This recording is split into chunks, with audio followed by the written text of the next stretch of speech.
Hi, வணக்கம். இது பார்த்திங்கன்னா, வெந்தயக்கீரை இனிப்பு கூட்டு.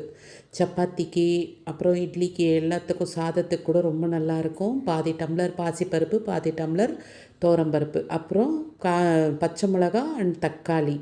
இதில் சாம்பார் பொடி எதுவும் போடக்கூடாது. அப்படியே குக்கரில் மூடி வச்சுட்டு விசில் விட்டிங்கன்னா, ஒரு 2 இல்லை 3 விசில் விட்டிங்கன்னா சூப்பராக வந்துட்டுருக்கும். அதுக்கப்புறம் காரத்துக்கு பார்த்திங்கன்னா, மிளகு அவ்வளோதான் போட்டுட்டு நல்லா கடைஞ்சிரணும். விசில் ஆறின அப்புறம் நல்லா கடைஞ்சிட்டிங்கன்னா, இதுதான் காரத்துக்கு உங்களுக்கு சூப்பராக இருக்கும். தேவையான அளவு காஞ்ச மிளகா போட்டுக்கோங்க. காஞ்ச மிளகா சூப்பராக இருக்கும் சாப்பிட்றதுக்கு. அது சாதத்தில் கலந்து சாப்பிட்டாலோ இல்லை சப்பாத்தி தொட்டு சாப்பிட்லாம். ரொம்ப நல்லாயிருக்கும். அதே மாதிரி கீரை ரொம்ப ரொம்ப நல்லது உடம்புக்கு. அதுவும் வெந்தயக்கீரை உடம்பு சூட்டை அவ்வளோ அருமையாக குறைச்சிடும். ஓகேவா? தேங்க்யூ. பாய்.